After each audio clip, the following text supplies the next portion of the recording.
Famarato Ousmane. C'était pendant les vacances. J'étais quittée à Yopougon, venue passer les vacances chez ma grand-mère à Bobo. De là, il avait commencé un job de vacances. Il gérait une cabine. C'est là qu'il est venu faire transfert à ma cabine. Ce jour-là, il y avait 100%. Donc, il est venu dire pour 300. Je lui ai dit non, si tu fais pour 500, tu vas bénéficier de 100%. Donc, il dit d'accord, il n'y a pas de problème de faire pour 500. J'ai fait les 500, il a eu les 100%. Il était épaté parce que c'était sa première fois de bénéficier des 100%. Donc, quand il a donné d'eau, il a envoyé un petit venir prendre mon numéro. Puisqu'il gérait la cabine, il avait l'habitude de donner mon numéro aux autres clients. Quand ils sont dehors, ils m'appelaient. Souvent, tardivement aussi, ils m'appelaient pour les transferts. Donc, c'est là qu'il a donné mon numéro. Ben, il ne savait pas que c'était lui. C'est après qu'il m'a appelé pour dire, ah, c'est celui qui vient de faire transfert 300 et puis vous avez dit de faire 500. C'est là que tout a commencé. Donc, elle m'a fait, souvent quand il y a besoin d'une idée, je l'appelle. Voilà. Même étant à Boaki, quand il appelle aussi, elle me fait transfert. C'est là que tout a commencé, quoi. 3 mois après le change de notre numéro, il est venu, il a dit ah, qu'il voulait de moi. Il lui a dit ah, où je suis là. Non seulement je suis encore élève et puis je ne suis pas encore prête. Si tu sais que tu veux faire du sérieux, tu peux te présenter à ma famille déjà. Si tu as accepté, il n'y a pas de problème. Mais dans le cas contraire, chacun va faire son chemin. C'est dans le même quartier, sa famille avec ma famille, où je suis partie faire vacances. Les deux familles se connaissaient déjà. Dès qu'il est venu se présenter, tout le monde l'a accueilli. C'est là que tout a commencé. Bon, elle m'a beaucoup aidé. Quand il était en galère comme ça, quand il appelle, souvent elle me fait dépôt, souvent elle me donne l'argent aussi. Elle est tellement gentille.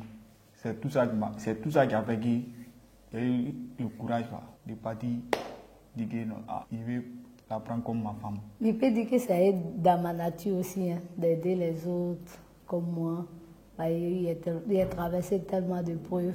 Donc quand il voit quelqu'un qui est dans le besoin, sauf s'il ne peut pas. Même quand il y a 500 francs et qu'il voit quelqu'un qui a besoin de 500 francs, il préfère me sacrifier, lui donner les 500 francs. Lui, c'était son cas.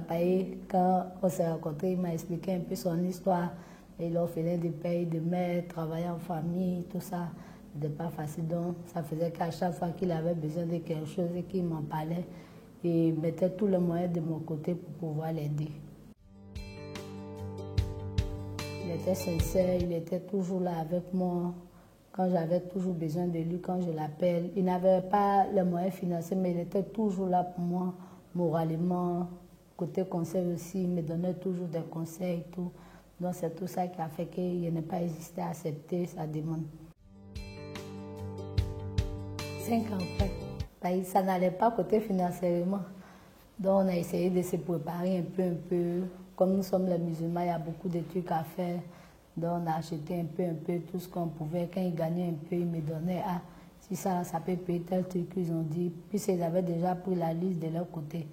Puis il était seul aussi à pouvoir faire. Donc ils me disaient, ah, voilà, il y a eu tel truc, il faut essayer de voir ce que ça peut acheter. Donc on a fait un peu, quand on est ce qu'il faut pour la mosquée. Donc on a mis tout ensemble avant de pouvoir valider côté parents et puis côté mosquée. Oh, ça s'est beaucoup aidé. L'aide et l'amour, c'est surtout l'amour. C'était pas facile. Bon, on était déjà mariés. Le 11 novembre, ça devait nous faire normalement 2 ans de mariage. Mais jusque-là, on n'avait pas reçu ni photo ni vidéo de notre mariage. Parce qu'on n'avait pas grand moyen. On a fait notre mariage, mais sans souvenir. Viola make-up de vie. Donc, elle cherchait un modèle pour maquiller. Donc, je me suis proposée. Quand elle a fini de faire mon maquillage, quand elle me suivit, elle était vraiment épatée. Donc, j'ai commencé à couler des larmes. Donc, elle m'a demandé, ah, il y a quoi? J'ai essayé de l'expliquer. C'est ça, elle m'a dit, non, il ne faut pas, il va pleurer de laisser. Elle va essayer d'appeler. Elle a un petit Ange Coton, photographe. Elle va essayer de le contacter pour voir s'il peut nous aider. Donc, lui, il est appelé, même soir, là, il est venu. Puis, elle m'avait maquillée. Il lui a dit, Naka, venez, on va tirer des photos comme ça. Pour notre 2 ans, on pourra poster ça comme souvenir. Donc, après ça, maintenant, elle a fait post maintenant sur sa page Make-up de vie pour dire merci à Ange Coton d'avoir accepté de l'aider. Et puis, elle a essayé d'expliquer maintenant ce qui s'est passé. Au lieu de cela, au lieu des photos, on a repris notre mariage totalement et puis gratuitement par la Côte d'Ivoire. On a été épatés parce qu'on ne s'attendait même pas à ça. Nous, on voulait juste photo seulement. Vu comme on a vu un coup comme ça, on vient, on dit non, bon, on a refait le mariage. Ce jour-là, il a pleuré quoi. Il voit, ma famille n'est pas là, il voit d'autres. Ceux qui ne connaissent même pas même. Bon, ils ont fait le mariage comme ça pour nous. Puis, pour vous les souvenirs, on voulait même là. On a eu ça, mais quand ça a dépassé. Voilà. On ne s'attendait même pas à ça même. Donc, c'était plein d'émotions. On n'arrivait même pas, moi-même, je n'arrivais même pas à retenir mes larmes. Parce qu'on ne s'attendait vraiment pas à ça. Chez nous, le mariage, c'est une seule fois dans la vie. On ne savait pas qu'on pouvait refaire notre mariage jusqu'à ce niveau. Et puis en plus, avec 0 francs. Ça a été vraiment une belle aventure pour nous. Avant de voyager, elle m'a dit, il ne faut pas y voyager. C'est tout ça même qui m'a touché. C'est lui-là, mais il voulait voyager. Elle m'a dit non, il ne faut pas voyager. Il dit pourquoi? Elle dit non. Elle était un autre gars. Elle dit non, ce gars-là, il est resté dans l'accident. Moi, elle dit bon, c'est quoi on fait là? Il faut le laisser. Il est parti. Moi, je sais qu'il est revenu pour toi. Il t'a embarqué même là.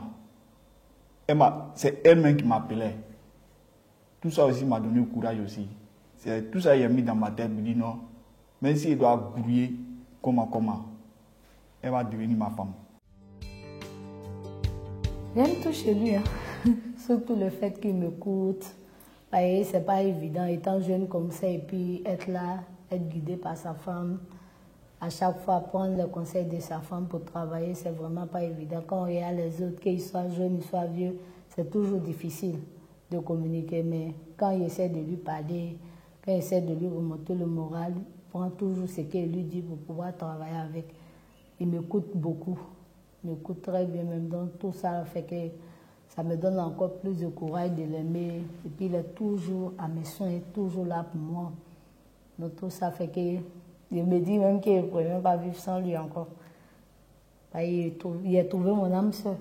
Il a trouvé ma moitié aussi. Elle aime se fâcher trop. Donc souvent, là, à force de se fâcher même, on fait discours même. Voilà. Moi, ici, quelqu'un n'aime pas trop parler. Lui, il me dit, il ne faut pas, moi, je vais faire caprice. Moi, je suis femme de laisser caprice et puis de les suivre. Est-ce que c'est possible? Ça ne peut pas se faire. Je suis femme, il y a mes caprices. Lui, il ne veut pas qu'il fasse des caprices. Il me prend comme son ami garçon. Ça ne peut pas se faire. Il l'appelle. Ah, tu rentres à quelle heure? Il me dit, il va rentrer à 18h. Il dit, il faut rentrer à 17h. Ou quand il dit, il va rentrer à 17h. Donc, il n'a pas le droit de lui dire, il faut rentrer à 17h. Il a besoin de toi à la maison, c'est impossible. Lui, il trouve qu'il me fâche pour ça. C'est ça, on peut faire ça. Il exagère. Il doit accepter mes caprices aussi. Je suis femme. Il ne veut même pas qu'il me fâche, même petit. Alors, s'il ne me fâche pas, c'est que ce n'est pas chic. Lui, il veut qu'il reste toujours doux. Souvent, il faut un peu de piment qui pique un peu. Mais lui, il ne veut rien de tout ça. Actuellement, notre meilleur souvenir, c'est notre 2e année de mariage. Notre 2e année réalisée par tout le monde, surtout par des inconnus qu'on ne connaît même pas. On ne s'imaginait même pas qu'un jour, quelqu'un pouvait faire ça pour nous. Mais voir tout cela, c'est encore comme un rêve pour nous, quoi. Donc, on ne peut que dire merci à tout le monde, à tous ceux qui, de près ou de loin, financièrement, moralement, conseillement, tous ceux qui ont participé dedans, avec la bénédiction aussi. On leur dit merci beaucoup. Moi, s'il y a quelque chose à dire à quelqu'un, c'est d'écouter d'abord son cœur. Il faut toujours écouter son cœur. Le cœur est notre meilleur guide, quoi, sur tous les plans.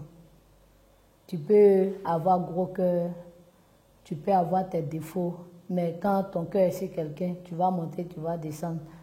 Si c'est lui que Dieu a mis sur ton chemin, tu vas le croiser devant. Donc tout ce que moi, je peux dire, c'est de croire en son cœur, de croire en amour, se soutenir toujours, c'est pas facile. Surtout quand les parents n'ont pas les moyens, quand vous devez vous battre ensemble pour pouvoir vous en sortir, c'est pas facile. C'est même pas facile. On a une anecdote où on était dans une cour. Un bon matin, le propriétaire est venu, il dit on n'a qu'à libérer sa cour. C'était pas facile. Ce jour-là, il est quitté au travail. Quand il est venu et puis il a expliqué, il a commencé à couler des larmes. Il a dit, ah, tu pleures. Il dit, ah, voilà, ici, on n'arrive même pas à s'en sortir. Et puis on nous dit de quitter, on va avoir l'argent où vous partez. Lui a dit, il faut croire en Dieu. Il faut te battre. On peut s'en sortir. On ne va pas appeler les parents. On ne va pas aller rester chez les parents aussi. Dieu qui a permis qu'on soit ensemble, le même Dieu là va nous aider. Par la grâce de Dieu, on a une autre maison qu'on habite dedans actuellement. Donc, croyez en vous, croyez en l'amour. Écoutez votre cœur. Merci pour tout ce que tu as fait pour moi. Et merci aussi de tout ce que tu fais pour moi, Adjoma. Je ne vais jamais te laisser tomber. Merci beaucoup d'être toujours là. Il est nécessaire de te dire merci, comme j'ai l'habitude de le dire. Tu es tout pour moi. Tout ce qui est fait, c'est pour toi. L'amour que je ressens pour toi, rien ne pourra changer ça. Je veux que tu sois encore plus meilleur que ça. Je veux qu'on reste ensemble jusqu'à la fin de notre vie. On va mettre tout le moyen de notre côté pour pouvoir s'en sortir. Ce n'est pas le départ qui compte. C'est l'arrivée. Je te dis ça toujours. Prends courage. Il faut te donner à fond. On va y arriver ensemble.